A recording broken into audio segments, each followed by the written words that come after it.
বিশ্বকাপের প্রথম ম্যাচেই জাপানের কাছে হোঁচট খেয়েছিল নেদারল্যান্ডস। পরের ম্যাচে অবশ্য দারুণভাবে ঘুরেও দাঁড়ায় ডাচরা। সেই জয়ের ধারা অব্যাহত রেখে এবার তিউনিসিয়াকেও উড়িয়ে দিল তারা। গ্রুপ পর্বে নিজেদের শেষ ম্যাচে কোনো পাত্তাই পায়নি আফ্রিকার দলটি।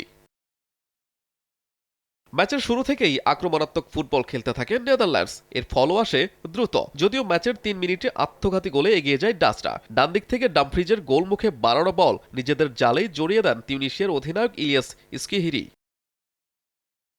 ব্যবধান দ্বিগুণ হতেও বেশি সময় লাগেনি। সপ্তম মিনিটে ফ্রি কিক থেকে বক্সে হেড করেন ফন ডাইক। ক্লিয়ার করার চেষ্টা করেও ব্যর্থ হন তিউনিসিয়ার ডিফেন্ডাররা। সেই সুযোগে জোরালো ভলিতে ঠিকানা খুঁজে নেন ব্রায়ান ব্রবি। প্রথমার্ধেই ২ গোলের লিড নিয়ে বিরতিতে যায় কোম্যানের শিষ্যরা।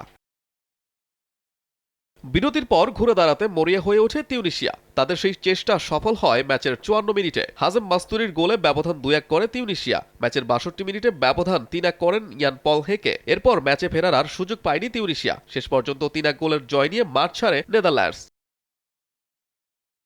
রুচি চানাচুর ৩০০ গ্রাম ও ৫০০ গ্রামের ফ্যামিলি প্যাক, এক প্যাকে পুরো পরিবার।